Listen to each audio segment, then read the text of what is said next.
With much fanfare, Sweden and Finland formally applied to join NATO in May. At the time, the application was seen as a formality, but now the bid is in jeopardy. Turkey's President Recep Tayyip Erdogan says he will veto Sweden's and Finland's applications unless they end what he says is their support of the Kurdish rebel group, the PKK, which is fighting Turkish forces and which Ankara considers a terrorist group. Helsinki and Stockholm deny supporting the PKK.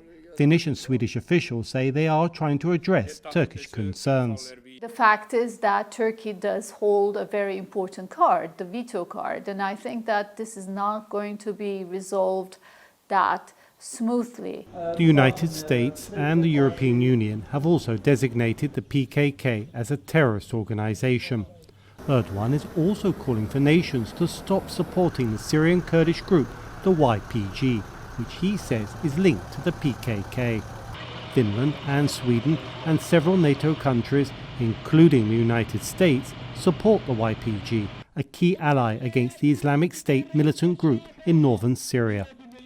But President Biden could be the real target of Erdogan's hardening stance over NATO enlargement. Many people do think that the objections to Finland and Sweden are basically messages to the United States to take Turkey more seriously, to engage with Turkey, and for President Biden to, if you will, to resurrect that personal relation that President Erdogan established with President Trump.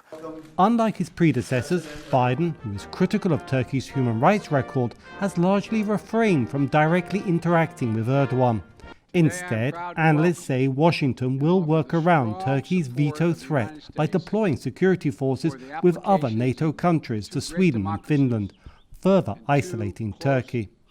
Experts say the impasse is taking a toll on Turkey's economy, with the Turkish currency, the lira, now under added pressure. But analysts say this is a price Erdogan may be ready to pay, aware that appearing to stand up to NATO plays well with his voters. Dorian Jones of VOA News, Istanbul.